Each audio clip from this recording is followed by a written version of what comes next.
Bienvenidos a la Academia Mexicana de la Historia. Muchas gracias a todos aquellos que se encuentran conectados para dar inicio pues a nuestros ciclos de este año 2020 y pues como habrán visto estamos iniciando el ciclo Introducción a la Historia del Libro y la Edición en México. Gracias por estar conectados y pues esperamos verlos por aquí en todas las transmisiones que haremos de este ciclo, pues a lo largo del mes de enero hasta el mes de marzo, pues semana a semana estaremos aquí todos los miércoles.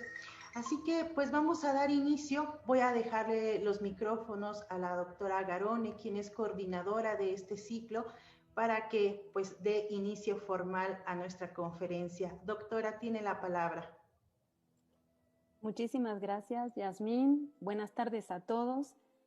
Quiero empezar agradeciendo a la Academia Mexicana de la Historia la oportunidad que nos ha dado de proponer y llevar adelante este ciclo que, como bien señaló Yasmín, es una introducción a un vastísimo mundo que es el mundo de la historia del libro y la edición en México, que hemos tratado de organizar con una secuencia cronológica, empezando justamente por el periodo prehispánico y de contacto cultural.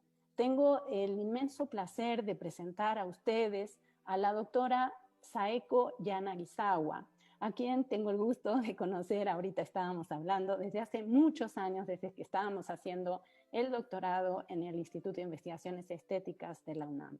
Saeko es originaria de Japón y cuenta con formación justamente en maestría y doctorado en Historia del Arte por la Universidad Nacional Autónoma de México. Se especializa en el arte prehispánico, sobre todo en los manuscritos pictográficos de la tradición mixteca Puebla, enfocándose desde el punto de vista tanto del estilo como de la manufactura, de la materialidad, así como del sistema de escritura. Con esta última línea de investigación, ha participado en diversos eventos internacionales como el cuarto encuentro de bibliología, del cual se derivó el artículo Los problemas de los términos empleados en los estudios sobre los sistemas de convenciones pictográficas del posclásico mesoamericano, que derivó en la publicación del libro Signos, Letras y Tipografías en América Latina, editado por la UNAM, por la Facultad de Artes y Diseños de la UNAM, y aparecido en diciembre de 2019. Ha publicado además otros capítulos en libros, como por ejemplo en la obra Códices de la serie Historia Ilustrada de México, también en el libro El Códice Maya de México, antes Grolier. Asimismo, tiene participación en la obra Estilo y Región en el arte mesoamericana y en los códices del Centro de México. Saeko ha impartido cursos y conferencias tanto en México como Japón y es una de nuestras más activas miembros en el Seminario Interdisciplinario de Bibliología, del cual forma parte desde el año 2015. Saeko, bienvenida y muchas gracias por tu generosa participación.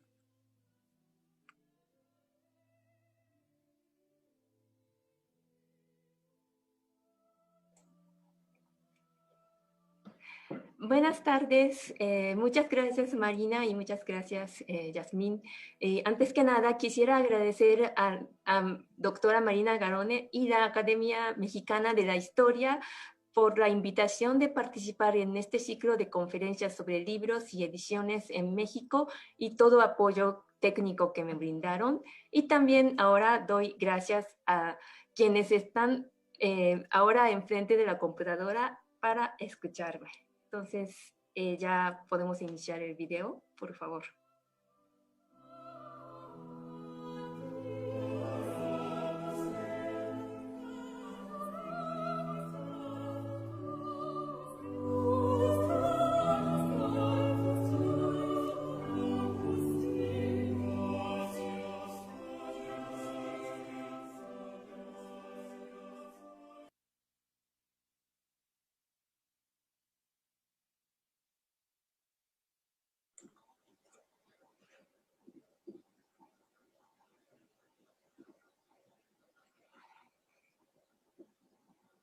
Lo que preparé hoy para ustedes trata sobre los libros del México antiguo, o mejor dicho, de Mesoamérica, ya que abarca más del territorio mexicano, elaborados antes de la conquista, y esta tradición continuó hasta más o menos un siglo después.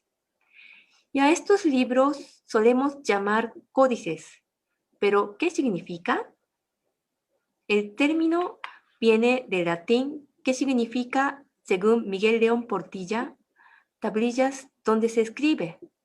Y después, en la Edad Media, se refería a los libros manuscritos cosidos por un lado.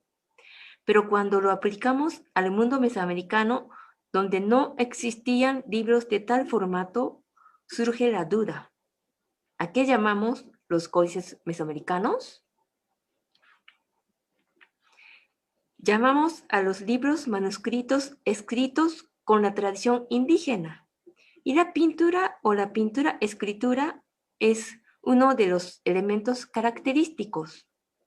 Por lo tanto, Pablo Escalante define los códices del México antiguo como los manuscritos de la tradición pictográfica mesoamericana.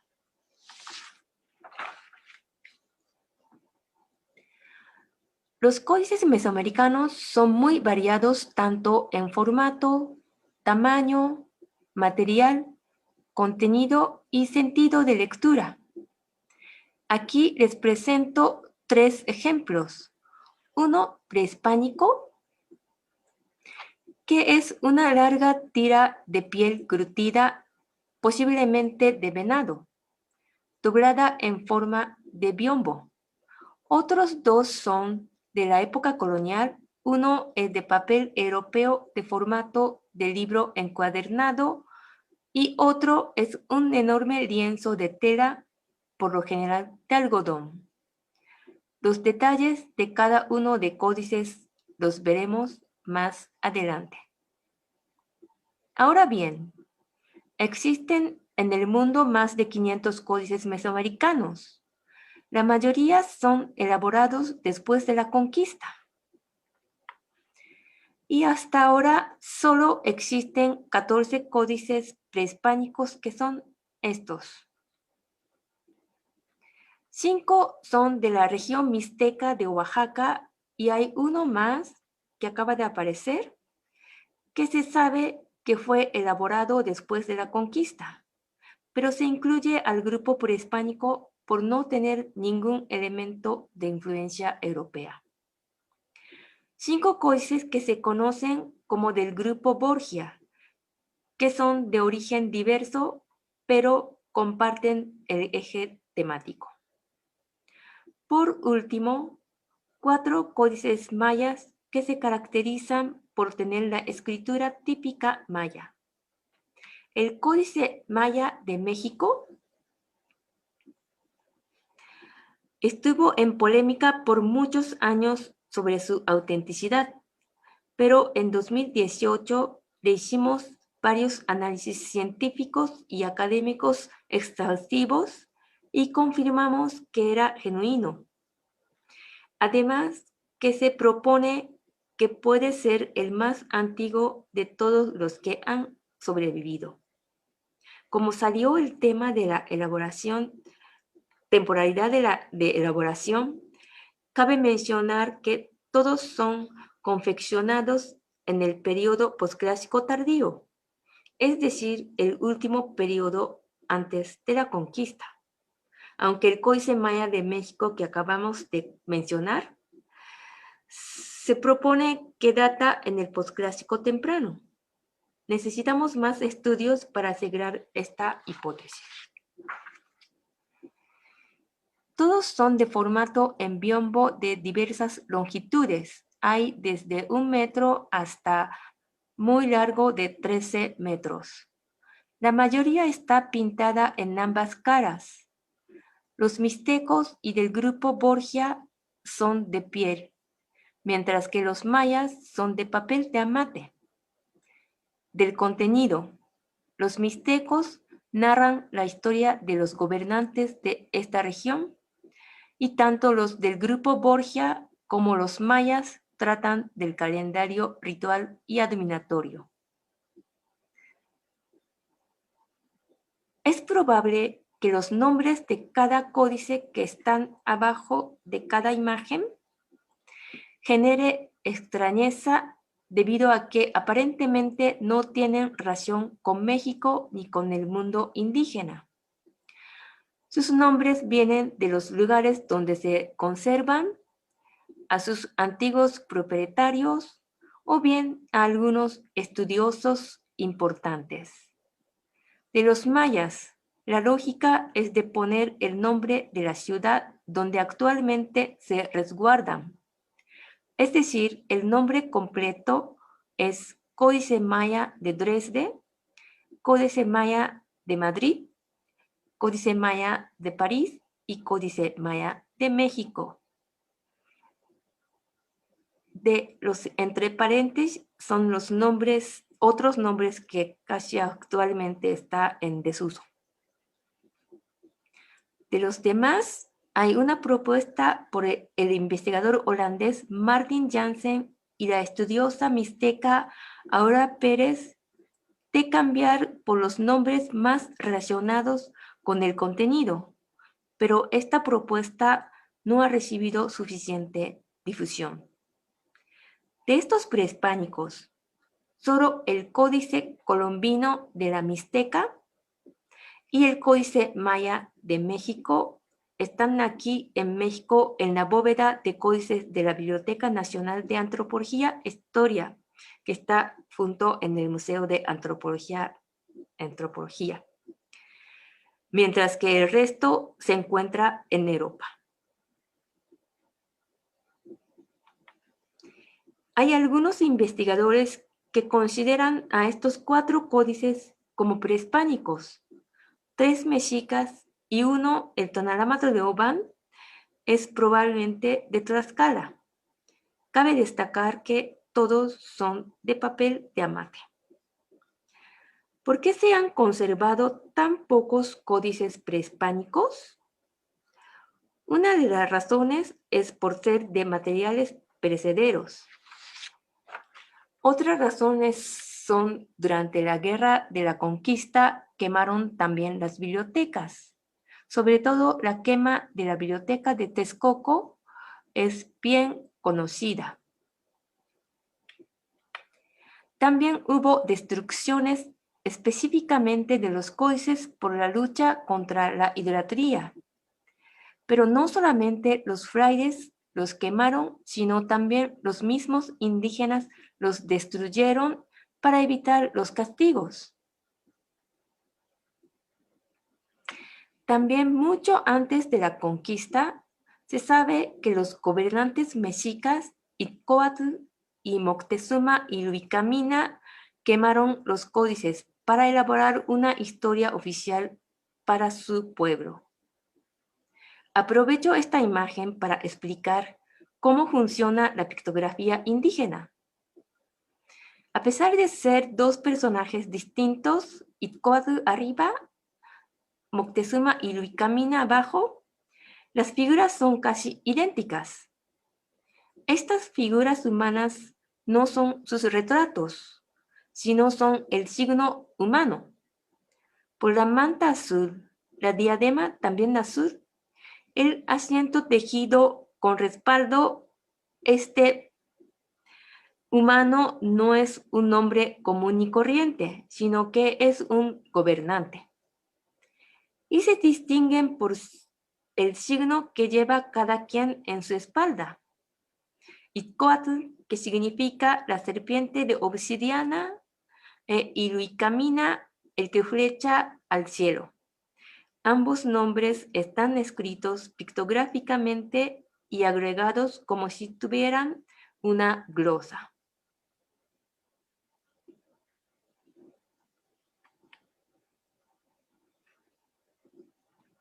Al mismo tiempo de destruir los códices, los españoles se dieron cuenta de la utilidad de la pictografía como un recurso de registro y aprovecharon para administrar y saber de las nuevas tierras recién conquistadas. el Códice Mendoza es un buen ejemplo. Fue elaborado por el encargo del primer virrey Antonio de Mendoza. Este documento se divide en 3 secciones. La primera trata de historia de los mexicas desde la fundación hasta la conquista.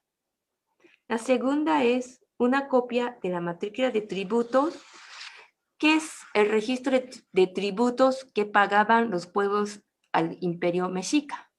Y la tercera habla de las costumbres de los mexicas antes de la conquista. Aquí estamos viendo las páginas que cuentan del modo y costumbres cuando nace un niño o una niña. Lo importante de este tipo de códices es que junto con los pictogramas están los apuntes y las explicaciones en escritura legible para nosotros. Este códice funciona como la piedra Rosetta para descifrar los códices prehispánicos, porque afortunadamente mantiene la misma tradición escrituraria. La mayoría de los signos son fáciles de entender por parecerse a la forma natural del objeto, pero hay algunos que son tan abstractos que si no existe una explicación, no lo entendemos. Por ejemplo, de los pequeños discos de colores arriba a la izquierda, que son estos. Según la glosa, cada uno representa un día. Aquí dice que después de 4 días del nacimiento, la partera lo baña en el patio sobre tules. Aquí la figura de la cuna, que es este, es muy fácil de identificar, porque además de la glosa hay un bebé en el interior. Pero en los códices mixtecos prehispánicos aparece varias veces esta figura sin el bebé, por lo que hubiera sido complicado identificarla como tal si no existiera este códice. Asimismo, hay códices que registran la antigua religión indígena. Esta es una escena del Códice Magriabequi, donde explica el uso del temazcal. El texto en español contiene más información que la pintura, pero habla muy mal de esta costumbre. Dice que de aquí abajo usaban en estos baños otras bellaquerías nefandas. Hacían que españarse muchos indios o indias desnudos en cueros y cometían dentro gran fealdad y pecado en este baño.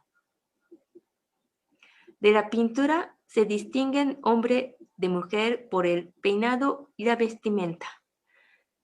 Es mujer y es un hombre con lágrimas, hombre orando, y es una mujer encendiendo temazcal, y ella tiene rayitas, pequeñitas rayas en su rostro. Esto significa que es una anciana porque las rayitas representan arrugas.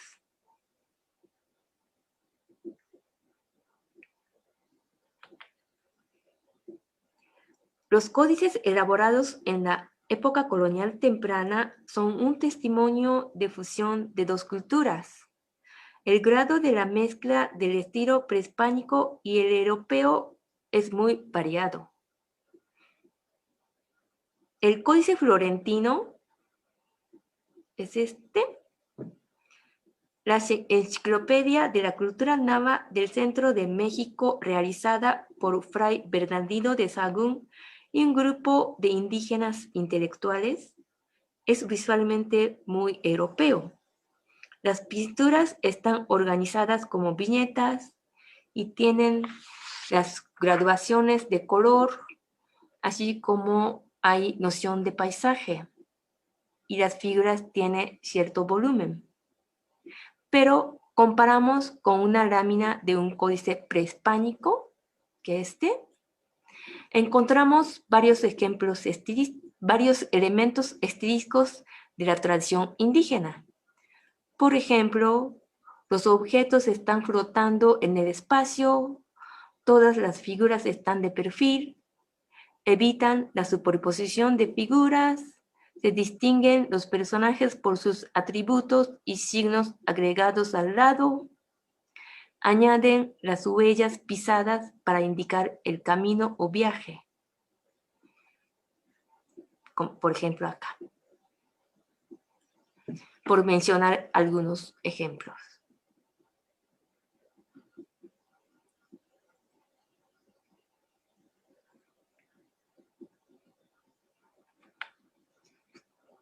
Como ya había mencionado, aunque todos los códices prehispánicos conocidos actualmente fueron elaborados a partir del posclásico tardío, sabemos que existían desde al menos el periodo clásico por las representaciones en los objetos arqueológicos. En este vaso maya del clásico tardío podemos apreciar unos personajes pintando y leyendo los códices.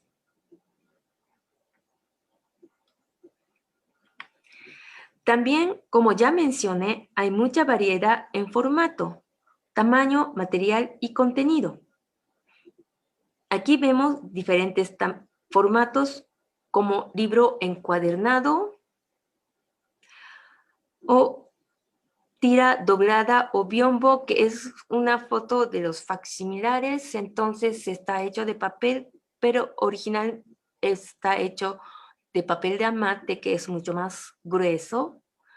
Y esto es una foto del original que encontré en internet, que es de piel y enrollado, tira enrollada y una hoja suelta, que también este documento original es de papel de amate.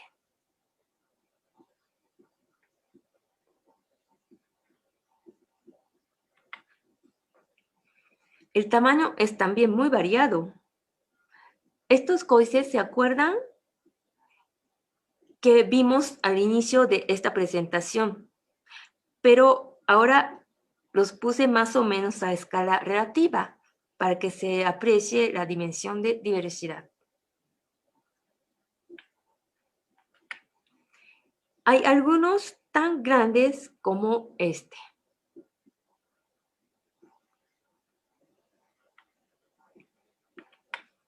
De los materiales del soporte, los tradicionales son principalmente de piel curtida y de papel de amate, pero después de la conquista se introduce el papel europeo. Los códices oaxaqueños, tanto prehispánicos y como coloniales, tienden a ser de piel, mientras que en el centro de México y el área maya elaboran con amate. Eso del centro de México es de la época colonial y es prehispánico, que también es de amate y de los mayas. Todos los prehispánicos tienen la superficie preparada con una capa gruesa de yeso o cal, tanto sobre el amate como la piel. Aquí podemos ver en esta foto de que el soporte amate está cubierto con gruesa capa en este códice es de yeso.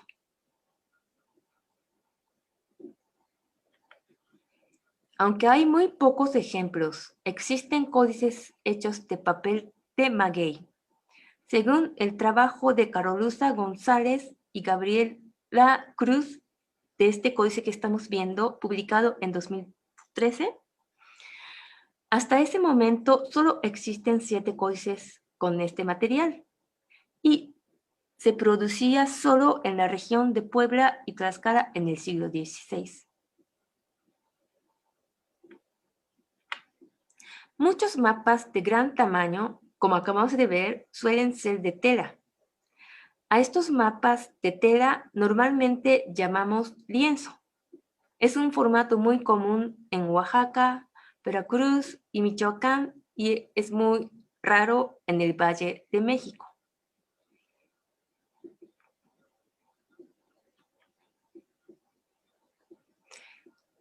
Este es un ejemplo de papel europeo. Escogí este códice que está en mal estado porque se distingue que está hecho de papel europeo, ya que es difícil apreciar los materiales en una foto en una pantalla.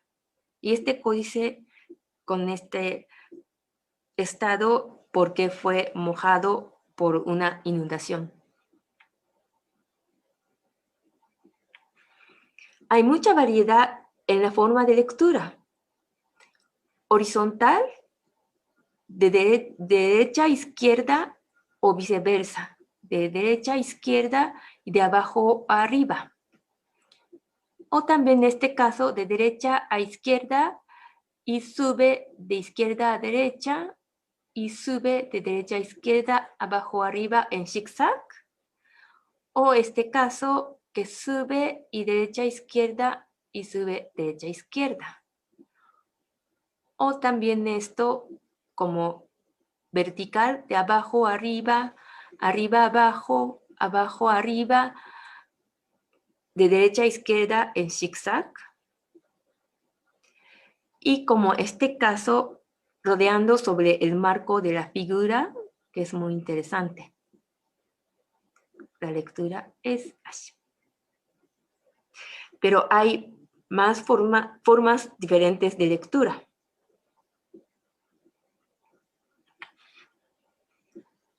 De los instrumentos para pintar, hay varias propuestas como es el empleo de pinceles de pelo de conejo, plumas de ave, cálamo de bambú con mecanismo de estilógrafo. La propuesta que me parece interesante es la última, que es este.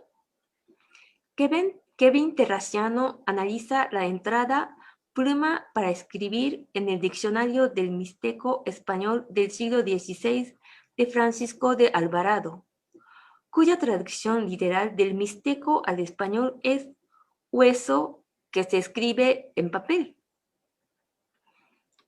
Es curiosa la ausencia de la palabra pluma en esta expresión en mixteco, aunque en español aparece pluma.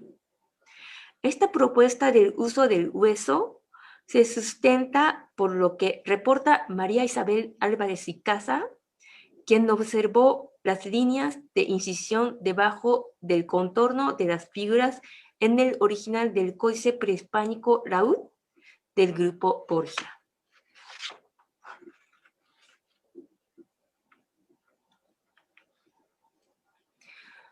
Sobre los colores empleados, recientemente en los estudios de códices mesoamericanos están muy activos los análisis científicos no invasivos para identificar los materiales colorantes. Estos son los principales materiales de los colores principales, sobre todo de los códices prehispánicos. Es interesante que algunos códices pintados en ambas caras se utilizan de una cara a otra para el mismo color diferentes materiales. Por ejemplo, este códice que estamos viendo, el códice Nuttall, esta cara, el amarillo es la mezcla de colorante orgánico con mineral, mientras que en la otra cara, el amarillo es de un mineral conocido como oropiente. De acuerdo con Fray Bernardino Sahagún, los pintores mismos preparaban las tintas.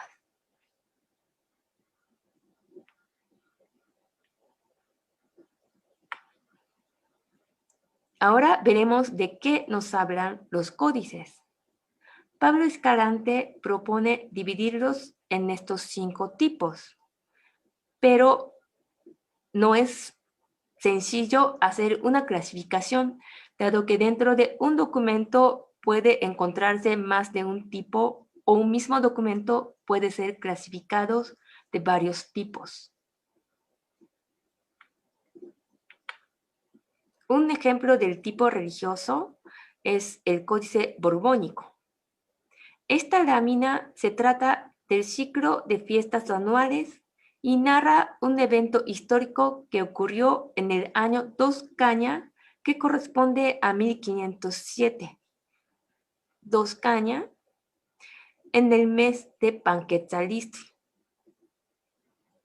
El rectángulo azul significa año.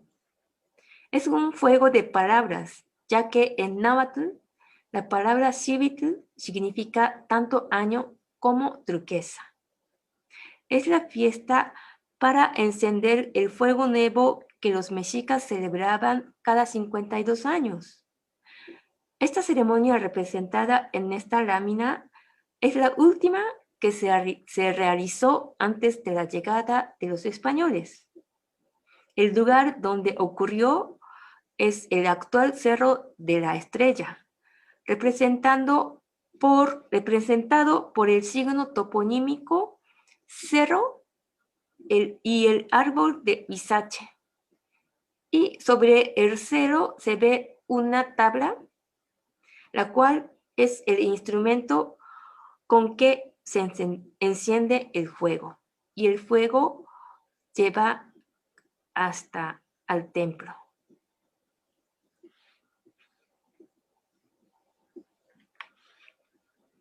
Otro ejemplo del tipo religioso corresponde a los pronósticos para los matrimonios. Estas láminas se leen desde abajo, derecha a izquierda, luego sube y recorre de izquierda a derecha y otra vez sube y derecha a izquierda. Los pequeños discos en cada cuadrícula representan parte de nombres de personas.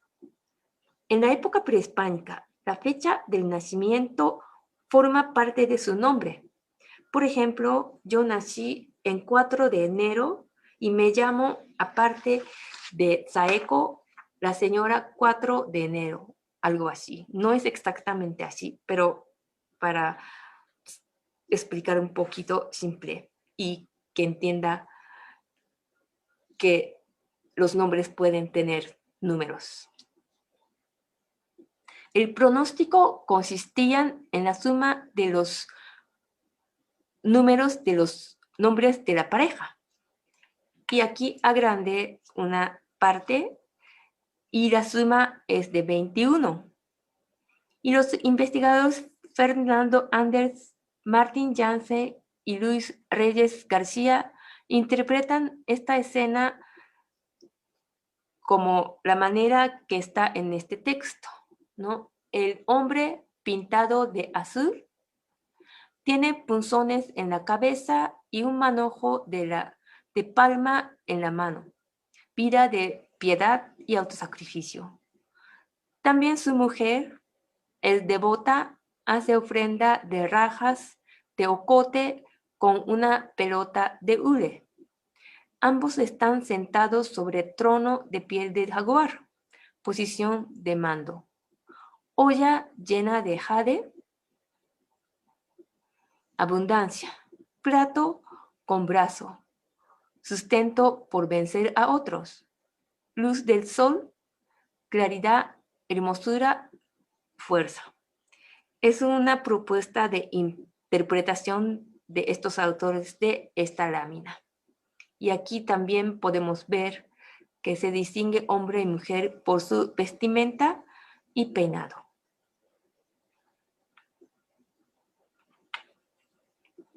Ahora pasamos a los ejemplos del tipo histórico. Este códice, igual que el anterior, es prehispánico y narra la historia de la dinastía de Tirantongo de la Mixteca Alfa. Fue un pueblo muy importante en la época prehispánica. Esta lámina inicia de arriba a abajo la lectura porque la última columna de la lámina anterior terminó, la lectura era de abajo a arriba y terminó arriba. Por eso sigue de la lámina anterior, entonces arriba y abajo. Porque este códice, la primera lámina empieza de abajo. Bueno,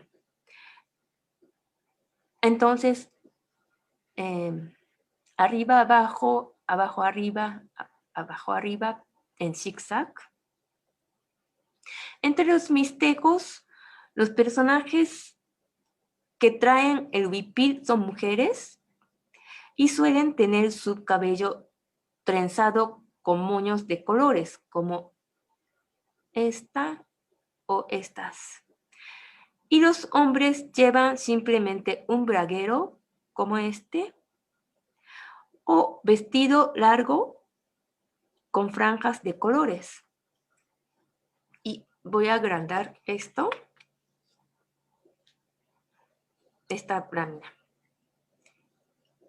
Estas figuras aquí, con pequeños discos son sus nombres, como les comenté hace rato. Su nombre al mismo tiempo su fecha de nacimiento. Y este señor se llama 6 Lagarto. En realidad se llama 5 Lagarto. El pintor de este códice cometió error y pintó 6 discos. Esto sabemos porque en todos otros códices, cuando aparece este señor, lleva el nombre 5 Lagarto. Entonces, a veces los pintores de los códices cometen errores. Bien. Y la señora 9 Águila. Perdón. 9 Águila.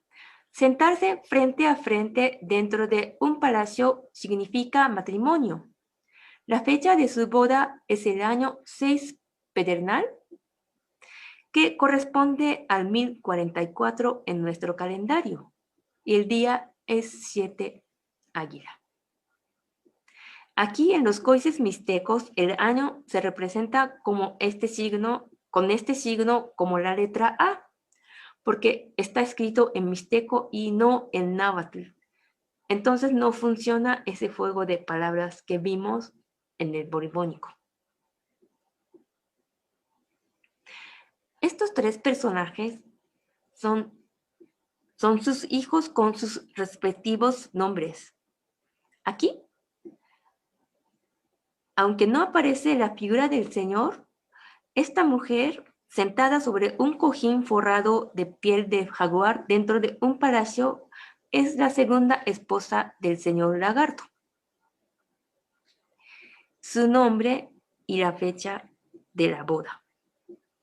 El primer hijo de este segundo matrimonio se llama Ocho Venado.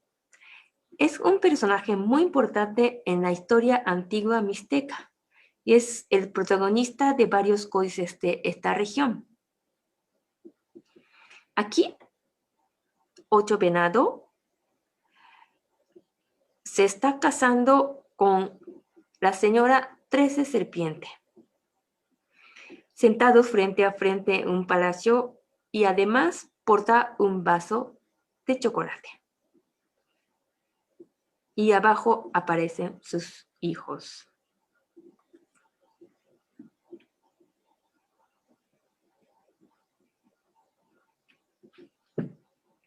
La historia también puede organizarse a través de la línea de tiempo. Este tipo de códices se conoce como anales. Ya saben, el rectángulo azul representa año, porque es un documento náhuatl. El tiempo de narración de esta lámina es está cortado, pero 4 caña y 5 pedernal, 6 casa, 7 conejo, 8 caña y 9 pedernal. Y estos son de 1483 a 1488. Los acontecimientos aparecen arriba o abajo del año en que ocurrieron. El suceso de Tizoc, la renovación del Templo Mayor, la derrota de los mexicas ante el ataque de Matlachincas muerte de Tizo, que aquí tiene mismo signo de nombre. Entonces podemos saber que son, o sea, es misma persona. Y suceso de Avisotl y otra renovación del templo mayor. Este códice está hecho de papel de amate, pero no es una tira, sino es del formato del libro cosido. Muy interesante. También hay códices que presentan solo la genealogía de los gobernantes. En este documento se lee de arriba a abajo. Hay una figura de Codorniz, Solín en náhuatl al lado del primer personaje, que es su nombre. Las líneas, estas, que conectan las figuras se conocen como lazos gráficos, que representan la relación entre los personajes.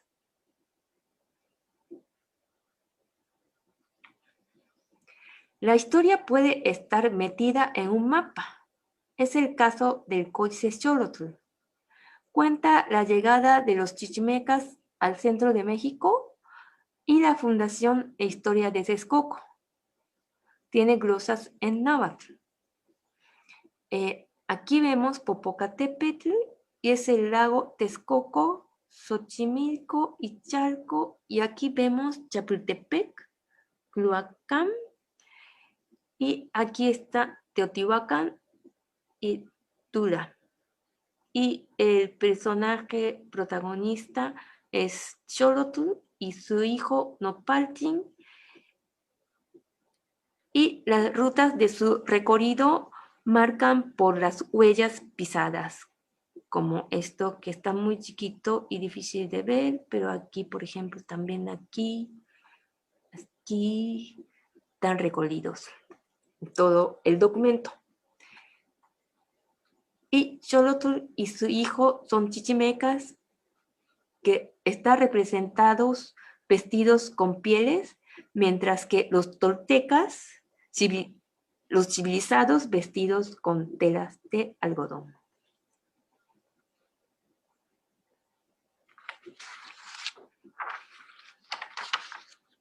Otro mapa con la información histórica, o más bien con la lista genealógica, es el mapa de Teotihuacán. Este mapa fue elaborado para acompañar a las relaciones geográficas que ordenó elaborar el rey Felipe II por el interés de obtener la información sobre los territorios de Nueva España. En la parte derecha, se encuentra un mapa que se representa a la geografía del pueblo Teotihuacán de la Mixteca Alta en Oaxaca.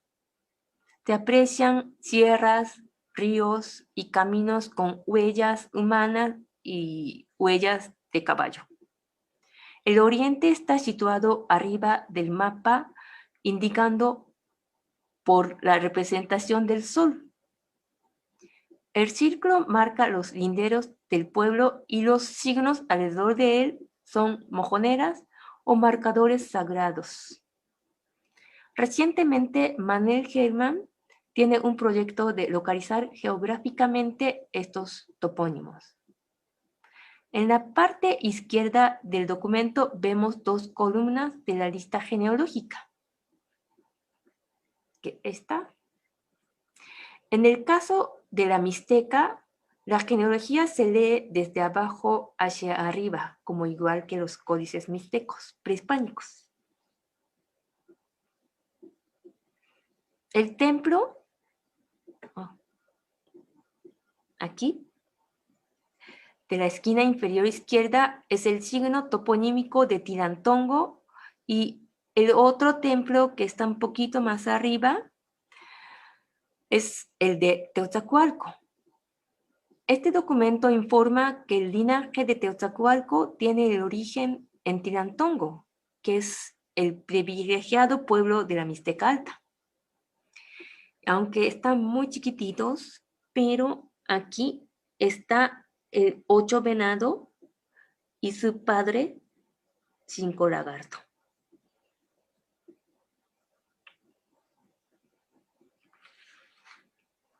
También hay mapas que describen solo el entorno geográfico.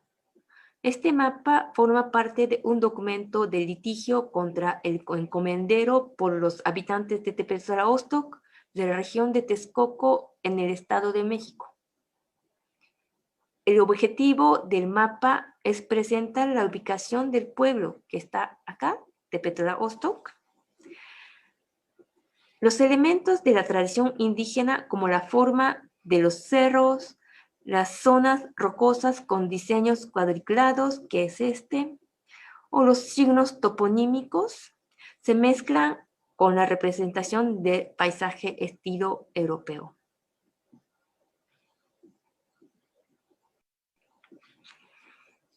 Este mapa, al igual que el mapa de Teotihuacán que vimos hace rato, acompañó a las relaciones geográficas del siglo XVI. Se trata de un plano trazado en cuadrícula de la ciudad de Cholula, con la iglesia colocada en el centro. La pirámide, que fue el gran centro ceremonial en la época prehispánica, está representada aquí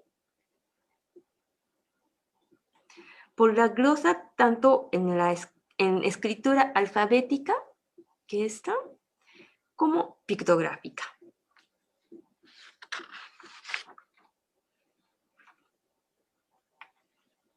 También existían mapas cadastrales. Este mapa es un registro de parcelas con sus dueños representados por cabecitas acompañadas con pictogramas de su nombre. Aparecen chinampas, canales, ríos, plantas. A la izquierda, aquí, se aprecia una lista de gobernantes indígenas de la Ciudad de México de 1536 a 1565. Otro ejemplo muy conocido de este tipo es el plano parcial de la Ciudad de México. Ahora pasamos al tipo económico. Los más conocidos de esta categoría son la matrícula de tributos y su copia en el Códice Mendoza. Tratan del registro tributario. La matrícula, que es izquierda, está hecha de papel de amate, mientras que el mendocino es de papel europeo. Aquí están presentando el tributo de misma región Coixtláhuaca en Oaxaca.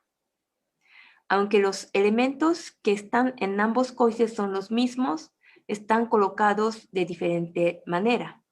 El topónimo de Coixtláhuaca, representado con una serpiente sobre la tierra, está en la parte inferior izquierda en la matrícula y parte superior izquierda en el Mendoza.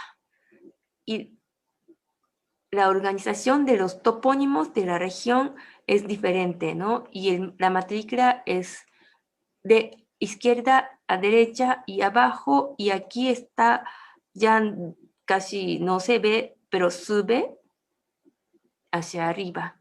Mientras que el Mendoza, solo una línea de arriba a abajo. Para poder leer el documento, puse arriba los signos numerales. Vemos algunos ejemplos. En esta región tiene que mandar, este es 20 y 20, 40 bolsas de grana cochinilla, que también vemos aquí, y 400, 800 plumas preciosas, por ejemplo.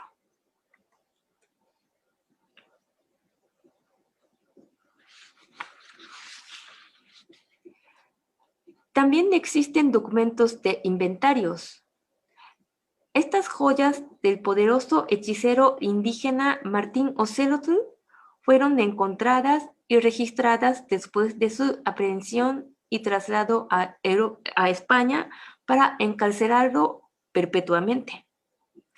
Son figuras de oro, mantas, un abanico de plumas, jícaras de cerámica. Y sus bienes fueron subastados.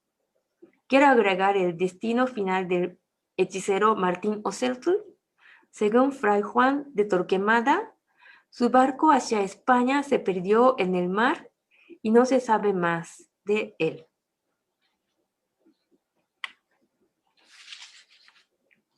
Otro género del tipo económico trata de las herencias. Como es para una disputa judicial, se puede clasificar también como el tipo jurídico. Se trata de un pleito entre suegra y nuera por la herencia del hijo o marido fallecido. Este documento que estamos viendo es elaborado por la nuera para reclamar sus derechos de posesión. Y hay una traducción al español del testamento escrito por la nuera en náhuatl que se encuentra en el Archivo General de la Nación en la Ciudad de México. Describe los objetos que aparecen en el códice pictográfico. Es una descripción aquí de este códice pictográfico. Lo interesante de este documento es, según María Castañeda y Michel Audic, de quienes tomé la información de este códice, tener varios materiales pictográficos de distintos tipos, así como alfabéticos en español, en náhuatl, todos íntimamente relacionados. Estos autores subrayan que la lectura de estos documentos ayuda a leer a la vez otros documentos pictográficos de este mismo tipo que no cuentan con textos alfabéticos. Y el resultado del juicio fue que ganó la suegra, o sea, la nuera perdió.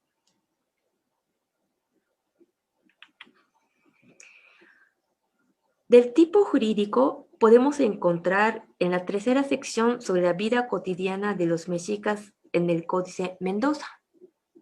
En la parte superior de este folio se describen 3 tipos de crimen y castigo. Emborracharse con pulque sin importar la clase social ni sexo, ameritaba ejecución en público con golpes detrás de la cabeza. Y el robo y el adulterio eran actos castigados de muerte con apedreamiento. Pero después de llegar a los 70 años, que es abajo, rodeados de hijos, nietos, pueden tomar y emborracharse en público, en privado.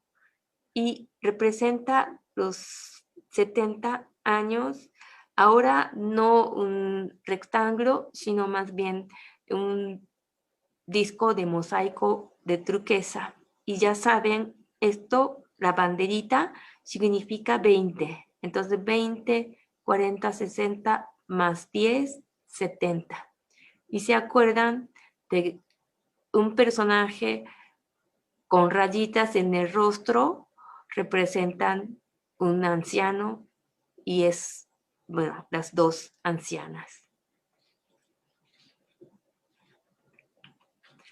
Otro ejemplo del castigo por robo y adulterio, que casi lo mismo, es en el Códice Tudela.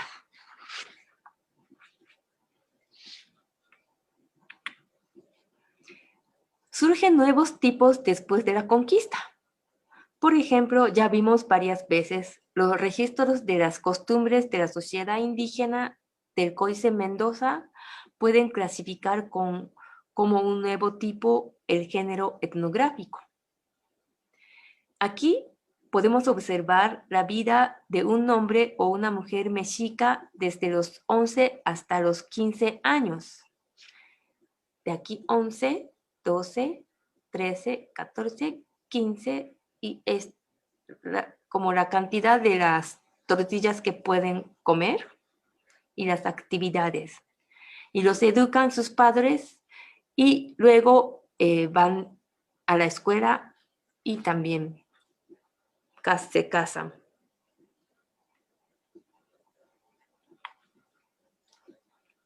Varias secciones del Códice Florentino tratan temas que no existían en los códices prehispánicos. Quiero explicar aquí cómo está organizada cada página en este códice. Una página se compone de 2 columnas. La columna derecha es el texto en náhuatl y a la izquierda está escrito en español por Sahagún y no siempre es la traducción del texto del lado. El texto en español suele ser más corto y el espacio que sobra es ocupada por cuadros con imágenes. Las láminas que estamos viendo describen el trabajo de artesanos de plumas. Sahagún no traduce esta parte al español que vemos, ¿no? Nada más esto, sino recomienda visitarlos directamente por si se interesan. Eso significa que aún en el tiempo de la elaboración de este códice, todavía existían plumeros ejecutando su oficio con la técnica tradicional. De hecho, se han conservado en el mundo muchas obras preciosas de plumas elaboradas por los artesanos indígenas de esta época. Aunque no tenemos el texto en español sobre este oficio, tanto el texto en náhuatl como las pinturas contribuyen a los estudios para conservar las obras plumarias.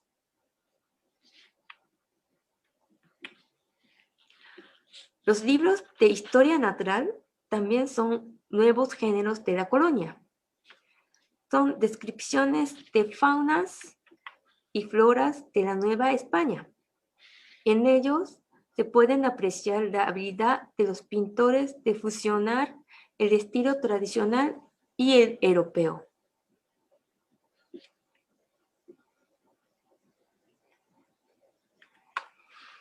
Las viñetas del Códice Durán son a primera vista semejantes al estilo europeo, pero si las observamos con detenimiento, encontramos huellas del estilo indígena. Por ejemplo, el cerro de Chapultepec con la figura de Chapulín arriba, o Moctezuma Xocoyotzin identificado con su signo onomástico. Esto.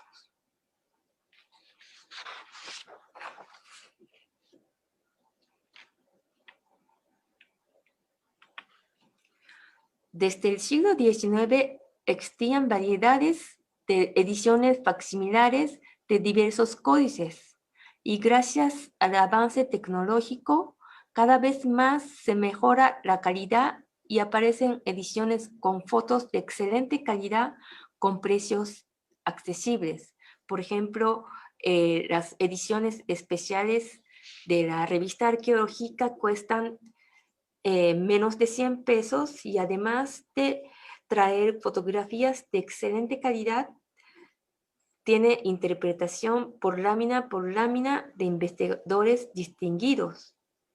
Y también, por ejemplo, el caso del editor y testimonio, que aquí no es económico, nada económico, pero hace facsímiles tal cual, exactamente como el original. Y la idea es que con estos facsimilares pueden trabajar, hacer análisis de material también.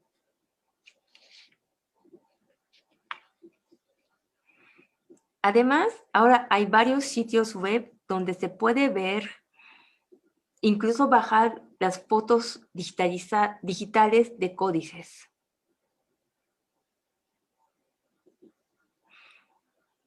Aquí les puse los principales sitios, pero también las bibliotecas, museos e instituciones donde resguardan los originales de los códices publican en sus páginas sus colecciones digitalizadas. De hecho, muchas imágenes de las láminas de esta presentación las tomé de estos sitios. Bueno, para el primer acercamiento es muy útil un catálogo. Por eso puse varios catálogos y también es importante a veces porque un códice puede tener varios nombres, entonces para no confundir, tener un catálogo es siempre una ayuda. Y aunque ya vimos que muchos códices ya están digitalizados y se puede trabajar con estas digitalizaciones, es importante, además es muy bonito ver el códice en su formato original, aunque sea un facsímil. Entonces puse las bibliotecas donde pueden consultar los facsimilares, que ahora en este momento es muy difícil de acudir a alguna biblioteca, pero cuando termine todo en esta situación, tal vez pueden ir a consultar. Muchas gracias.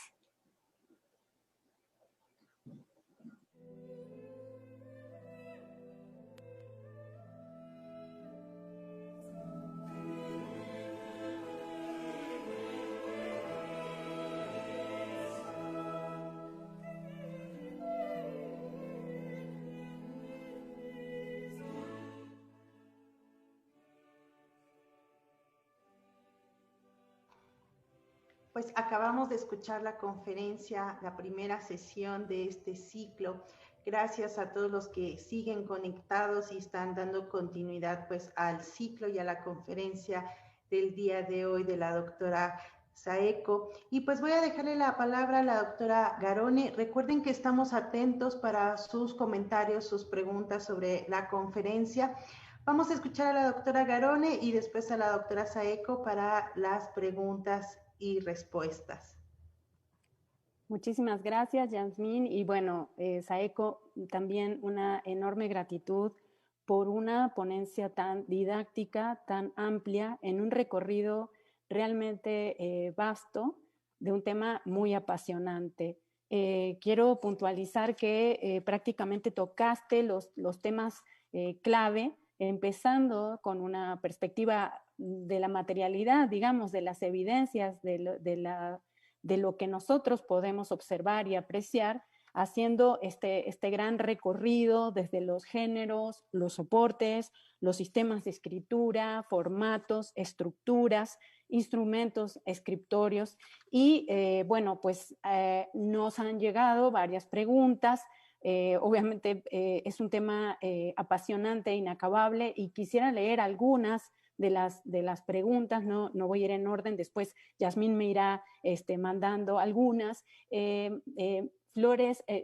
Francisco Flores Morales pregunta si la historia tolteca chichimeca es un códice.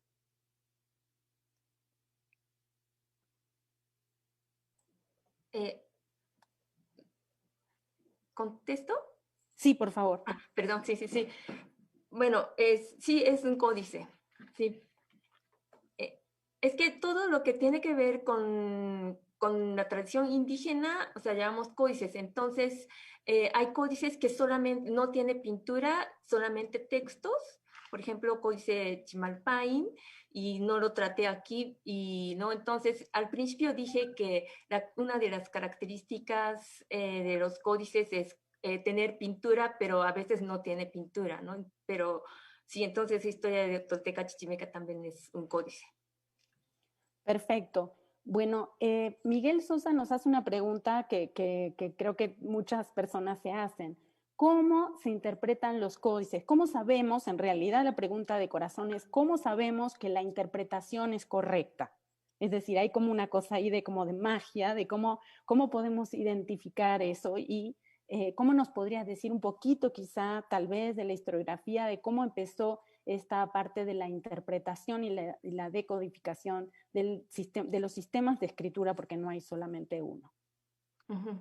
Ok, claro, o sea, también primero empiezo, ¿no? Hay una discusión muy grande de que si como sistema de registro, no comprometer como que es escritura, ¿no? O sea, que estima de sistema de registro es de escritura o no, o sea, empieza desde ahí, ¿no? Entonces, y no ha habido como pues un acuerdo, ¿no? Entonces, a veces puede como ya poner como preescritura u otros que no, de que sí es como verdadero escritura, ¿no? Entonces, y luego es muy difícil de, bueno, por ejemplo, algunos que son como más visual y ya como deja de utilizar este sistema, entonces es muy difícil, pero afortunadamente hay muchos documentos del siglo XVI escritos en la escritura alfabética, en náhuatl o en español o varias lenguas, hasta también en las lenguas indígenas, mixtecos, zapotecos. Entonces ahí a veces cuentan la historia un poco de, bueno, cuentan pues, el acontecimiento antes de la conquista, ¿no? Entonces a partir de eso como que interpreta o como observa imágenes y para llegar como a una interpretación que pues finalmente es como hay algunas cosas, es una hipótesis, ¿no? Y por ejemplo, en caso de Mixteco, que yo he trabajado mucho, que como una cantidad de códices mixtecos que ya vieron ustedes, ¿no? Y que no tienen ninguna escritura, pero que otros documentos del siglo XVI que a veces hablan de unos personajes, ¿no? Entonces, con esto y como todavía está en proceso de estudios, ¿no? Entonces hay algunos topónicos, antes pensaba que un tal lugar, pero ahora como no otro lugar, o ahí no es un acuerdo entre un investigador y otro sobre un topónimo, entonces varios que, o sea, sí, estamos en avance de investigación y también gracias, como les comenté, ¿no? De que hay algunos códices que tiene tanto pictografía como escritura alfabética y con eso muchísimos signos, por ejemplo, como que sabemos qué significa, ¿no? Entonces todo esto como finalmente es como cruce de información de muchísimos como objetos, hasta utilizamos objetos arqueológicos para poder llegar a una interpretación más cercana, ¿no? A lo que dice, ¿no? Porque tampoco la historia es siempre, pues hay como, o sea, nunca podemos encontrar una verdadera historia, ¿no? Entonces, bueno, no sé si es... Sí, sí, queda claro. Habías comentado esta cuestión de lecturas convergentes en distintos tipos de soportes, tanto alfarería o epigráficos o pintura mural, y esta, digamos, utilidad de los biescritos que han identificado distintos investigadores para hacer esta confirmación, digamos, o rectificación de algunas informaciones de la escritura, ¿no? Sí, bueno, a mí me quedó claro, espero que quien hizo la pregunta le haya quedado también claro. Miki Sakai nos pregunta si el papel amate está o estaba distribuido por todo Mesoamérica. Si puedes hablar un poquito como de la, digamos, de la extensión de este soporte que se está usando, ¿no? Y de las rutas, digamos, porque también mencionaste que hay otros códices que están hechos en maguey y otros que son textiles. Entonces, en concreto, la pregunta de Miki Sakai es en relación con la distribución del papel amate. Híjole, es que yo no tengo así como muy, muy, muy clara ahora de que no, yo, creo que sí había distribuido en todo Mesoamérica, pero por ejemplo en Oaxaca y pues la mayoría de los códices están en piel o en tela, ¿no? Entonces podría haber también algunas zonas que no pueden tener amate, pero eso, perdón, o sea, lo siento, pero voy a investigar y voy a estar más segura de poder contestar, pero eso también me interesa también el tema, ¿no? Y también como siguió utilizando después del contacto, ¿no? Pero parece que ahí hubo como cuestión de como prohibición de producción de amate que, ¿no? Entonces esta parte como sí también me interesa y yo creo que sí, esto como tengo como de tarea de investigar como distribución de amate. Y gracias por la pregunta. Buenísimo. Ada Marina Lara pregunta dice ella que en una parte de tu exposición mencionaste que algunos pintores cometen errores en la notación cuando hablabas del número de los numerales, ¿no? Para hablar de un personaje determinado. ¿A qué te refieres, dice ella, cuando dices que los pintores, los amanuenses cometen errores? Sí, bueno, es difícil, pero que en ese caso, porque cuando yo también tomé un curso de náhuatl clásico y el maestro era Polo y Pariño, y él, pues no como que primero, o sea, en lugar de llegar primero, este es un error, sino más bien como hay que más como profundizar, ¿no? Entonces como que si no es tal vez muy bueno como luego como poner, como detectar como la diferencia de un documento al otro, como tomar como errores, ¿no?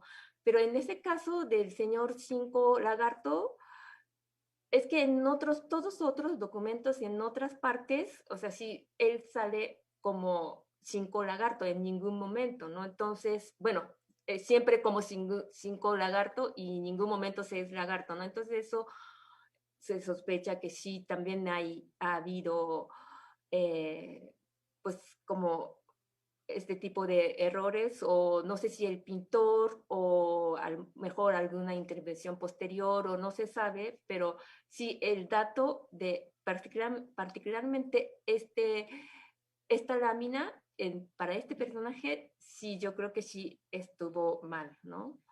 Pero que sí, pero también nosotros estamos muy cuidadosos de, por ejemplo, sí, como que calificar siempre ese error, ¿no? Cualquier cosa que vemos, ¿no? Sino más bien un poco como, pero sí, o sea, sí, como tener más cautela, pero en ese caso creo que sí es error. Ya, digamos que podría haber una mayor o menor estabilidad en la grafía o en este caso sería en la forma de representación de un determinado personaje y a partir de eso ustedes infieren que puede tratarse de otro personaje. A eso más que nada te referirías, ¿verdad? Sí. Ay, perdón, otra cosa, es que también como, por ejemplo, que hablé del señor Ocho Venado, que era un personaje muy importante, y un documento, la madre de Ocho Venado es, como, o sea, tiene nombre de la primera esposa de su padre, y en otro documento es al revés, y ahí no sabemos cuál tomar, eh, qué dato sería correcto, ¿no? Entonces sí, también hay caso de que no podemos como definir cuál es error y cuál es no, ¿no? O a lo mejor el documento tiene algún propósito de poner así, ¿no? Entonces, sí, Ok, también es un asunto muy difícil. ya. Mira, Fernando González nos plantea, dice, cuando la ponente se refiere a una imagen en las exposiciones que hace de un cierto códice, lo hace mencionando el nombre de ese códice y hace la aclaración. Sin embargo, parece como si fuera una página de un códice, no el códice en su conjunto. Y dice él, parecería una contrariedad. Creo que aquí, digamos, la pregunta, si no la entendí mal, es si hay códices que tienen varias páginas y otros que tienen una sola página, o cómo se le denomina a cada una de las unidades dentro de un códice. En el caso de los libros del Códex Cuadrado, de los libros contemporáneos que son herederos del Códice Europeo, que nosotros estamos más acostumbrados, tenemos paginación o foliación. ¿Cómo se maneja eso en el ámbito de los códices? A ver si no hice una mala interpretación de lo que Fernando nos quiso plantear.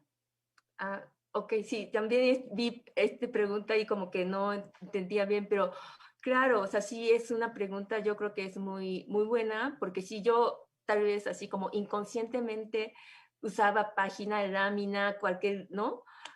Término, y yo creo que no debería de haber hecho. O sea, sí, yo creo que sí me arrepiento y, ¿no? Y normalmente, por ejemplo, depende del formato, ¿no? Por ejemplo, un códice en formato de biombo, ¿no? De que están como doblados, y ese como un doble, o sea, o sea, un doblez o no sé cómo decir, es como considerado como una página o una lámina. O sea, podría decir, o sea, si consideramos como libro, ¿no? Es una página, tal vez, ¿no? Pero sí, lámina, sería un poco, yo creo que también creo que meterse como de qué término usar para cada cosa, ¿no? Entonces yo creo que sí debería de yo haber sido más cuidadosa de los términos, ¿no? Por ejemplo, las láminas podrían ser como pinturas, ¿no? O sea, si pues una hoja con pintura podría llamar lámina y una página tal vez sería con un del libro, ¿no? Entonces sí, yo creo que sí, ahí yo creo que sí yo debería de haber hecho o sea, sí, meditarme más qué término usar y en qué momento hacerlo, ¿no? Sí, sí, sí, porque también un rollo que no hay como una división de uno y otro es difícil a dónde es como un conjunto, ¿no? Una unidad, ¿no? Y una sola, como un panel que también a veces hay, y también eso es como una sola lámina y ahí es, ¿no? Considerar como la unidad, ¿no? Pero también hay algunos como códices que tienen como divisiones en solamente o sea, una hoja, pero hay divisiones. Entonces, ¿cómo llamar cada sección, no? Entonces, sí, yo creo que sí, eso debería de yo ponerme más como cuidadosa. Bueno, en realidad mostraste una diversidad de formatos y de estructuras, de dobleces y de pliegues. Quizá es que tenemos distintas modalidades de emplazamiento gráfico en las páginas, es decir, podrá, como bien dices, haber rollos que tengan una forma de visualización en su conjunto y otros que quizá, lo desconozco, se hayan visto como bifolios, o sea, de a doble, como si fueran dos páginas. Pero si la pregunta sería en función de cuál es la unidad, digamos, de medida, la unidad de visualización o el conjunto gráfico habitual, ¿no? Que eso me imagino que dependerá de tradición en tradición y de documento en documento, porque mostraste una gran diversidad de soportes, ¿no? Penélope Solís pregunta si había una técnica o manera estilística de los pintores que realizaron los diferentes códices, o sea, si se enseñó de una manera específica. Su preocupación es si hay estudios sobre los estilos gráficos, sobre lo estético de los códices. Bueno,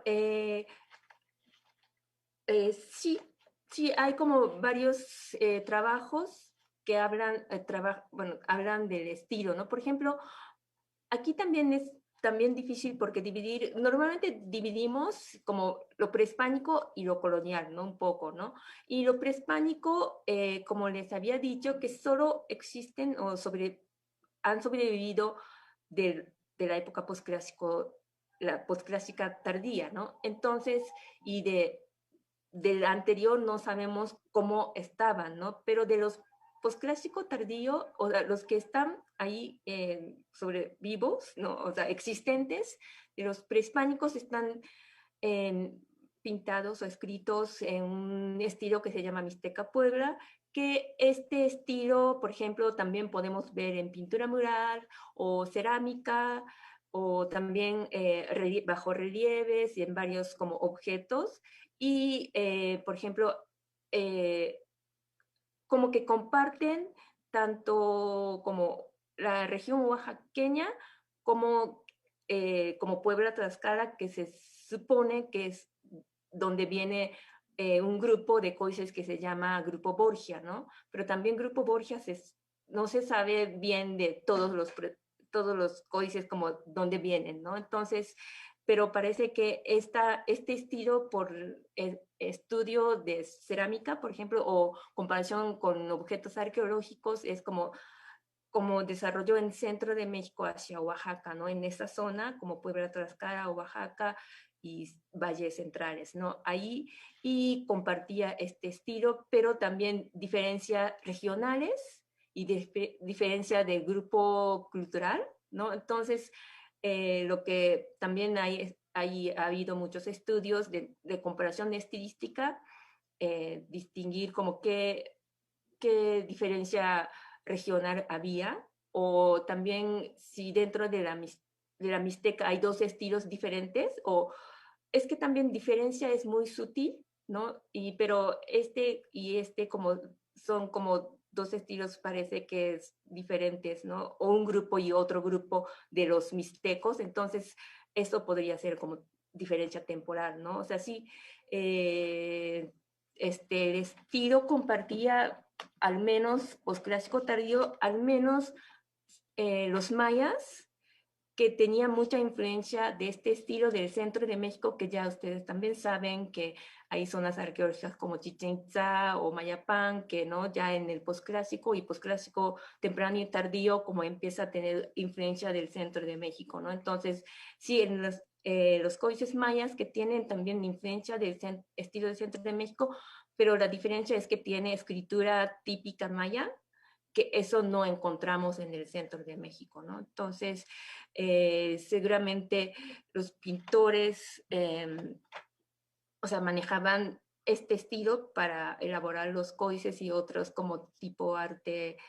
en esa época. Y después de Colonia también siguió como la base, ¿no? Parte de pictografía, o sea, base de este estilo, pero han introducido como estilo europeo y es una mezcla y esa mezcla es bien interesante, ¿no? Que también como forma de mezclar como cuál era importante para los pintores indígenas y como mantener el estilo tradicional y no porque esta parte como tomó de estilo como europeo, ¿no? Entonces, ahí como podemos ver cómo están como mezclando, ¿no? Desde el punto de vista de estilo, pero una mezcla de dos culturas, ¿no? Encontrados y cómo fue, o sea, podemos también como un análisis, ¿no? De cuál era como mestizaje en ese siglo en Mesoamérica o México, ¿no? No sé si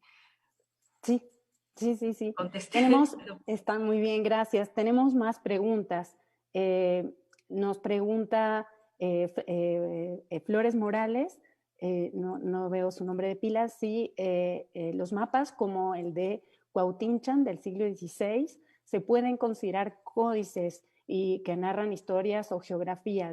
Pregunta si eso podrían ser considerados códices. Sí, sí, sí, sí. Cualtinchan también es como, está en, como por ejemplo, en el catálogo de códices. Perfecto. Adriana Cortés nos pregunta si hay conocimiento, si algún pintor de códices coloniales haya intervenido en la elaboración del misterioso códice Voynich. Ay, no sé cuál será Voynich. Si yo, bueno, sé que hay una edición facsimilar de la obra, pero desconozco la historia de ese códice. No sabría responder. Yo tampoco, perdón, sí. Que nos disculpe Adriana.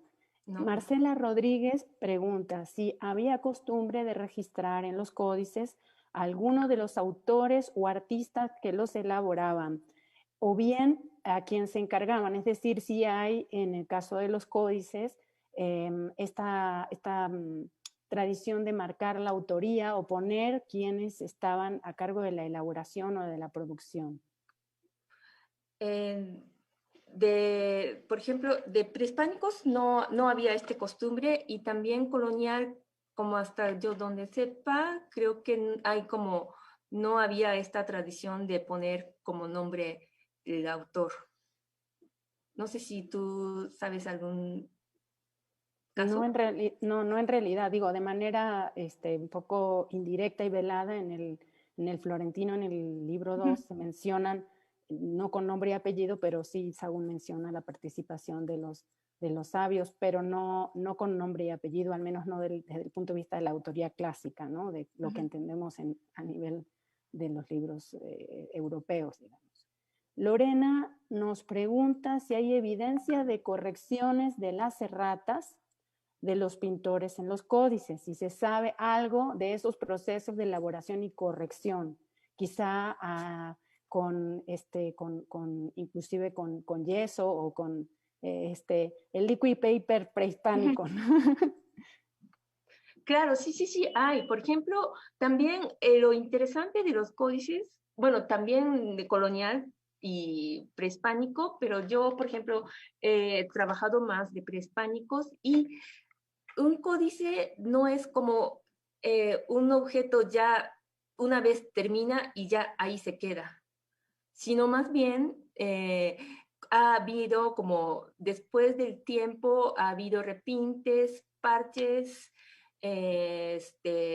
como no sé si correcciones o a lo mejor no correcciones, sino más bien como alteraciones para su uso del momento, ¿no? Entonces sí hay como, o sea, y muchos códices están así, ¿no? Y un caso muy interesante es Códice Colombino, que es códice prehispánico, pero este códice se quedó hasta 1700 tantos en el pueblo y después de la conquista, como 1500 tantos, agregaron en escritura alfabética, pero en mixteco, o sea, sobre el códice, como algunas como cosas, ¿no? Que son nombres de los lugares de la Mixteca de la costa donde encontró el códice, ¿no? Entonces, el códice colombino prehispánico es un códice histórico, pero ya después ¿no? de la conquista se convirtió como con alteraciones de códice geográfico, ¿no? ¿No? Entonces, así, y hay, por ejemplo, también códice Nutal, que también es prehispánico, que hay una parte que sí se ve desde facsímil, como lo tallaron todo y casi una lámina o página completa, como, o sea, no sé, alterados, ¿no? Entonces, entonces sí, sí, o sea, no, nosotros un poco pensamos que un libro o un objeto que ya una vez termina, ahí se queda para siempre, pero los códices mesoamericanos no fue así, sino más bien como que, o sea, sí, o sea, van agregando cosas y van quitando, o como usaban para, yo creo que de varias como propósitos y no que lo alteraban dependiendo de su uso. Perfecto. Ana Daniela López nos pregunta si hay alguna influencia de los códices en la literatura mexicana actual. Esto, pues, no sé, tal vez tú sabes más del asunto. No podría decirlo con precisión, no es mi área la parte de literatura. Yo creo que quizá a nivel de inspiración, pero no lo podría decir con precisión. Eso escapa a mi campo. Lamento, Ana Daniela, las preguntas que queden en el tintero intentaremos irlas respondiendo también a lo largo de la secuencia de las sesiones en el mismo chat. Vamos a ponernos a estudiar. Es parte también de lo interesante de este ciclo, ¿no? Que nosotros también estamos aprendiendo mucho con sus preguntas. Drian Medina pregunta, ¿en qué libros se pueden consultar los códices y cuál es el más importante desde tu perspectiva? Es que también hay muchísimos autores que han trabajado sobre códices. Tal vez, bueno, doctor Miguel León Portilla, que es un especialista de códices y tiene un libro que se llama Códices, creo. Códices, ¿no? Sí. Y es como, se trata de como lo básico hasta los estudios de los códices, entonces tal vez sería muy interesante leer esto. Y como yo también participé, que hay un libro que se llama Códices, que era de, ¿cómo se llama? A ver, voy a ver. Que acaba de salir, bueno, tiene como pocos años de la colección de historia ilustrada de México, y entonces ahí también como hay una introducción en general de los códices y está dividido en los capítulos de cada diferentes bueno, regiones. Entonces, tal vez, pero con Miguel León Portilla tal vez sería muy bueno. Y también un libro de, bueno, no sé si todavía se llama Conaculta, o no sé, que se llama Los Códices de Pablo Escalante. Es un librito muy delgado y muy chiquito y es como muy didáctico, entonces también recomendaría esto para como entrar el mundo de códices. Exacto, digo, hay un arco muy amplio de bibliografía, tanto introductoria como para profundizar. Quizá podríamos dar algunas sugerencias bibliográficas luego en el chat para los interesados. Rubén de Leo pregunta si se tienen las traducciones de estos documentos, de los códices, y dónde se pueden consultar. Digamos, básicamente estos códices si se han traducido, si existen traducciones al castellano o en otras lenguas, o inclusive transliteraciones a las lenguas nativas de México. Al final de la presentación también poco presente de algunas ediciones facsimilares con explicaciones, ¿no? Entonces yo recomendaría de ediciones especiales de la revista Arqueología Mexicana, que está sacando varios tomos sobre sobre ciertos códices, y es como página por página hay interpretaciones, y los que han trabajado cada documento son especialistas, y recomiendo muchísimo. Y, o sea, sí, esto yo tal vez de arqueología mexicana, que es muy económico, esto es lo bueno de, ¿no? Porque también Fondo de Cultura Económica ha sacado muchas facsímiles con interpretaciones de cada lámina o cada página, pero eso ya tiene tiempo y están agotados, ¿no? Y también es como un poco como caro, ¿no? Entonces tal vez sería, pues no tan fácil, ¿no? Y tal vez en el futuro, después de, ¿no?, terminar esta horrible situación de pandemia, ir a las bibliotecas, ver como lámina por lámina, ¿no?, con interpretaciones. Pero sería, lo más recomendable es las ediciones especiales de la revista Arqueología Mexicana. Perfecto. Sí, esa sugerencia que dices de acudir a las bibliotecas es fundamental. Hay proyectos muy importantes de digitalización que se están haciendo a nivel internacional, en donde se puedan consultar esos materiales, y bueno, también esa es una puerta de acceso a este mundo tan apasionante, que en tu última parte de la presentación, que para quien quiera volver a ver la presentación de Saeco va a quedar en el Facebook de la Academia Mexicana de la Historia. Hay varios sitios que tú pusiste en donde se puedan consultar, sitios de internet donde se pueden consultar estos materiales, ¿no?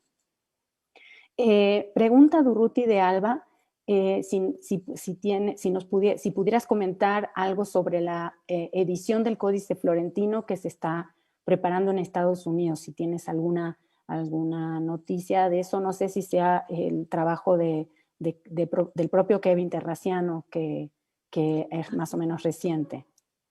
No sé si se refiere a eso. Todavía no tengo mucha información de la edición, lo siento. Bueno, lo que vayamos nosotros averiguando lo vamos a ir poniendo en el Facebook. Agradecemos a los videntes quienes nos están acompañando la paciencia. Josué Barrera dice, excelente presentación. Dice, tengo una pregunta. ¿Hay existencia de códices en el noreste de México? Concretamente se refiere a Sinaloa y Sonora. Pues hasta donde sepa, creo que no. O sea, sí, en Michoacán sí, pero más al norte yo no tengo información. Creo que no, pero no quiero tampoco como afirmar que no, porque también puede encontrar, o sea, a lo largo del tiempo, ¿no? Porque también creo que a principios del 2000 ha encontrado un pedazo de un códice dentro del libro de coro en la región zapoteca, ¿no? Entonces, por el momento no hay, no quiere decir que no existe, sino más bien como que no, o sea, hasta ahora no tenemos, pero en el futuro podemos encontrar, y algunos también pueblos indígenas que lo tienen, pero no lo, o sea, pues están como guardados para ellos, ¿no? Porque también hay como miedo de lo llevan, ¿no? Y nunca regresan, ¿no? Entonces también hay esto, ¿no? Entonces, no, o sea, actualmente no sabemos, pero no quiere decir que no existe. Perfecto, sí, es un campo vivo de estudio y sigue habiendo investigaciones de diversa índole. Edith García pregunta si el códice conocido como Texcoco-Acolman o Códice de San Juan Teotihuacán es jurídico, si tienes conocimiento, si se podría categorizar dentro de ese género. Pues depende de qué se trata, y como dije, ¿no? De que un códice puede tener pues diferentes temas dentro del mismo códice. Entonces, si trata, ¿no? De como juicios, sí es como puede considerar como jurídico, pero también la clasificación o tipificación, no, de Tipologías. tipología Uh-huh. es finalmente como es para nosotros, para estudiar, ¿no? Un poco, ¿no? Y a veces como que un códice pueden tener como varios temas, o, ¿no? Entonces tampoco como que no casarse con tipología, ¿no? Perfecto. Sí, fueron como una propuesta, ¿no? De cómo podrían dividir en 5, pero eso tampoco, o sea, un códice es jurídico y otro códice es histórico, ¿no? O sea, no funciona así. Perfecto. Ana Daniela López pregunta si hay alguna relación entre el material seleccionado que se usaban para la confección de los códices y alguna creencia en particular, o si la elección de los materiales estaba en relación con lo más habitual en el contexto, con lo que tenían a la mano. Yo creo que eso es como también hay como mucha hipótesis de varios investigadores, pero sí como es una combinación como de lo que había y también como ideológico, ¿no? Y en el caso de, por ejemplo, de los colores, últimamente, como les comenté, ¿no? Hay como un estudio ya, bueno, hay como varios análisis como científicos que ya sabemos de qué se trata, o sea, de qué es materia prima de colores, ¿no? Entonces, de un mismo color utilizan por ejemplo, diferentes materiales, ¿no? Por ejemplo, en caso de códice badiano, de hierbas, ¿no? Parece que como de la raíz pinta algo como con pintura mineral, pero la hoja y flor, o sea, parte de arriba era como con colorante, ¿no? De plantas, ¿no? Entonces, sí, o sea, sí, selección de materiales también tiene que ver mucho con pues, el simbolismo también.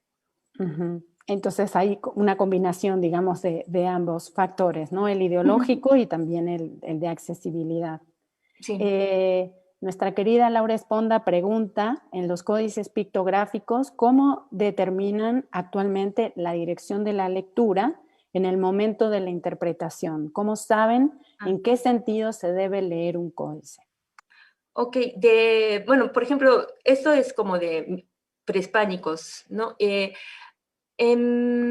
Los prehispánicos, por ejemplo, como de los calendáricos, son más bien, tienen como, ¿cómo se llama? Signos calendáricos. Entonces, a través de orden de los signos podemos saber, o sea, porque este orden de signos calendáricos, o sea, como es enero, febrero, marzo, abril, ¿no? O sea, como esto, ¿no? Entonces siempre el mismo orden y sabemos el orden correcto. Entonces va como con estos signos, o sea, podemos leer como con estos signos, o también, no sé si, bueno, sí también presenté, ¿no? De que que había a veces como los disquitos, ¿no? Los discos pequeños que como van aumentando ¿no? Cada cuadrícula, entonces sabemos la orden, ¿no? Y muchas veces, en este caso de códices de Oaxaca o Mixteca, y también de los que llaman Grupo Borgia, o más bien como los códices prehispánicos de la tradición Mixteca Puebla, los personajes suelen ver hacia la dirección de la lectura. En caso de un matrimonio es como hombre y mujer, como, o sea, viendo frente a frente, pero otros personajes sí van viendo a la dirección de donde va a ver, y también los signos calendáricos son como cabecitas de venado, cabecitas de jaguar, que también suelen ver a la dirección de la lectura. Entonces, así se define la dirección. Perfecto. Víctor Argüelles pregunta, al no existir una idea de autoría subrayada mediante la firma, ¿se podría considerar nula una concepción artística tal como se la conoce en la tradición europea?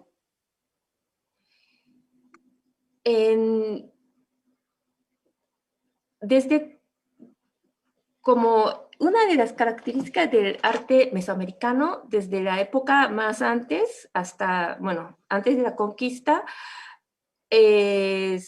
como es un trabajo como colectivo, o sea, hay como un punto muy fuerte de como un trabajo colectivo, ¿no? Entonces, por ejemplo, hay un estudio muy, muy bonito de los pintores de la pintura mural de Cacaxtla, que ahí, de Claudia Brittingham, y ella detectó varios pintores en el mural, pero la división no está como, o sea, tajante, sino como que lo hace de un pintor al otro pintor, como que no está tan, como no se ve como la división, ¿no? Entonces ahí creo que es una noción de que como una obra colectiva, pero que tiene que como ver como una unión, ¿no? Y también como por ejemplo Diana Magaloni, que detectó también varios pintores en el Códice Florentino y ¿no? ha como detectado creo que como 22 pintores, pero también ella no comenta, ¿no? De que, pero finalmente la obra en sí como que tiene una unión, ¿no? Como no, perdón, como una armonía, ¿no? Y yo, por ejemplo, también misma encontré como reverso de Códice Vindobonensis, 3 pintores o posibles como intervenciones, 3 diferentes pintores, pero también como que la división no es muy claro, ¿no? Entonces hay como una noción como más bien de una de las características del arte mesoamericano es como una obra colectiva. Perfecto. Ángel García Loyola nos pregunta cómo se representaba la música en los códices. Ay, pues algunas hay, por ejemplo, códices prehispánicos, hay algunas escenas de personajes tocando instrumentos y ahí, pues, ¿no? Como la escena de que toca, se supone que es como que es la música, ¿no? Pero creo que no hay como un signo así del sonido, o sea, sin solo sonido, ¿no? O sea, sí puede haber como una nubecita o algo así como esto, ¿no? De que sale de un tambor, o sea, sí podemos interpretar como música, ¿no? O una oración que no sé si se acuerdan que había en la escena de Temazcal, del Códice Magliabechi, que un personaje tenía como un signito sobre su boca y no está como, pues hablando, ¿no? Pero tal vez como una oración, entonces podría considerar como música, ¿no? Entonces, así, pero sin nada, o sea, como, sin como alrededor, o sea, sin contextos, no hay como representación de música. O a lo mejor no sabemos tampoco, o sea, eso también podemos decir que no sabemos, que eso es un signo de música, pero no, todavía no hemos llegado a descubrir. Perfecto. Nos pregunta Alejandro Vial, más bien pide orientación, dice que es maestro de educación primaria y que qué le recomendarías trabajar con sus alumnos para que se inicien en el estudio de las culturas mesoamericanas. De culturas mesoamericanas, o sea, en general no de códices, ¿verdad? Bueno. Pues a lo mejor es una buena entrada porque es un elemento muy, muy vivo, ¿no? ¿Qué le recomendarías tú? También, por ejemplo, yo como vengo de un país de cómics, ¿no? Entonces, un códice es un cómic prehispánico, ¿no? Entonces, tal vez como tomar en alguna lámina y ir como descubriendo la historia que narra de este códice, ¿no? Tal vez como tomar como si fuera un cómic. Tal vez sería... Una inspiración para una interpretación contemporánea, ¿verdad? Ajá, sí. Seferino Mendoza pregunta, ¿qué trabajos de escritura actual se pueden considerar como la herencia de los códices antiguos? El trabajo de escritura... Sí, sí, él dice escritura en general, no sé si se refiere a aspectos literarios que se podrían considerar como herencia de los códices antiguos o herederos de los códices antiguos. De escritura actual, es que no sé, creo que no. Bueno, ¿me puedes repetir la pregunta? ¿Qué trabajos de escritura actual se pueden considerar como la herencia de los códices antiguos? O sea, el trabajo no, o sea, escritura actual que está en México, ¿será? No dice algo más, no sé, no lo sabría interpretar. Si no es claro para nosotros, le vamos a pedir a Seferino que nos lo vuelva a plantear para no estar inventando lo que él quiere decirnos. Lupita Hernández nos pregunta, para consultar los códices en electrónico para verlos y admirarlos, ¿podría ser posible? Está en la lista al final de tu presentación, hay algunos lugares que estén los códices digitalizados que puedas sugerir. Ah, sí, claro. O sea, sí, no sé si vieron al final de mi presentación, puse algunos sitios que pueden ver como imágenes digitalizadas y ahora está como, hay muchísimos y había uno que es Biblioteca Digital Mexicana, así se llamaba, ¿no? Sí.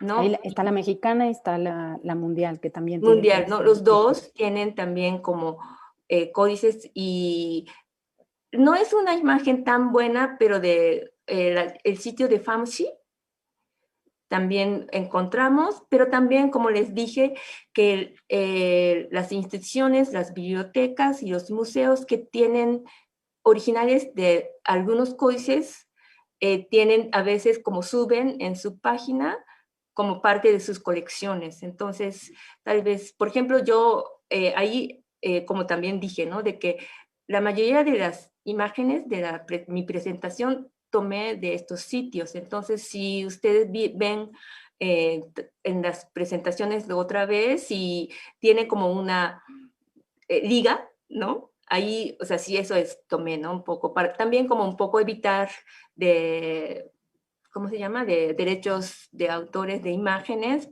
Por eso están como en la línea, eso quiere decir que sí puedo usar, ¿no? Para una presentación, ¿no? Por eso, a propósito, tomé de estas páginas para eso, ¿no? Y entonces pueden ir también viendo la liga y a veces es muy difícil de encontrar, pero si saben dónde está tal códice, entonces, ¿no? O sea, tal museo, ¿no? Entonces entra a la página del museo y ven en la colección y tal vez pueden encontrar. Entonces, ahora desde, no sé desde cuándo, pero está muy, o sea, todo es casi muy fácil de ver, encontrar un códice completo en internet, y antes era difícil y teníamos que ir a las bibliotecas y consultar los facsímiles, ¿no? Pero ahora yo creo que es muy bueno.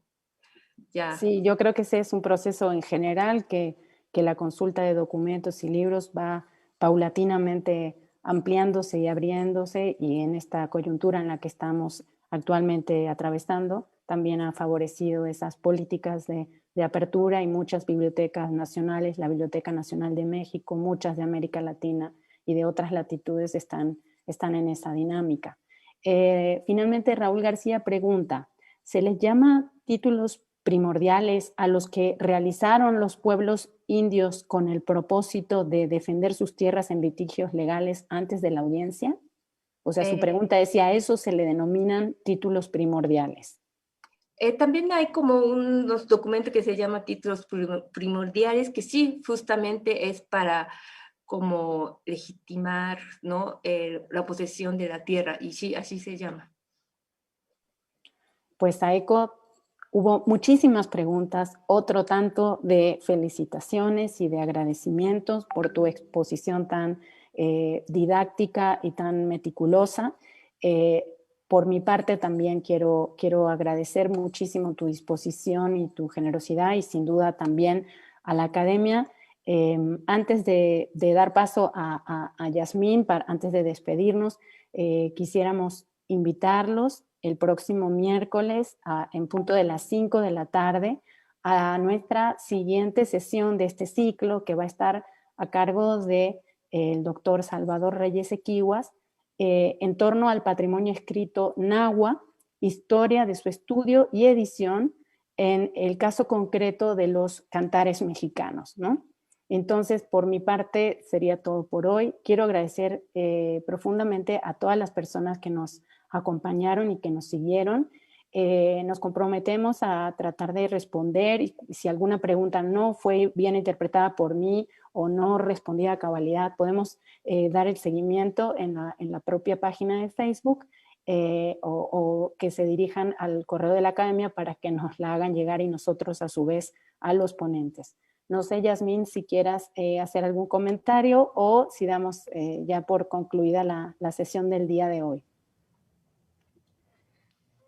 Pues solamente agradecer a la doctora Yanagisawa, a usted, doctora Garone, coordinadora de nuestro ciclo, pues esta magnífica oportunidad que le da a nuestro público en la Academia Mexicana de la Historia de pues involucrarse y conocer este maravilloso mundo en cuanto al tema de nuestro ciclo, justamente la introducción a la historia del libro y la edición en México.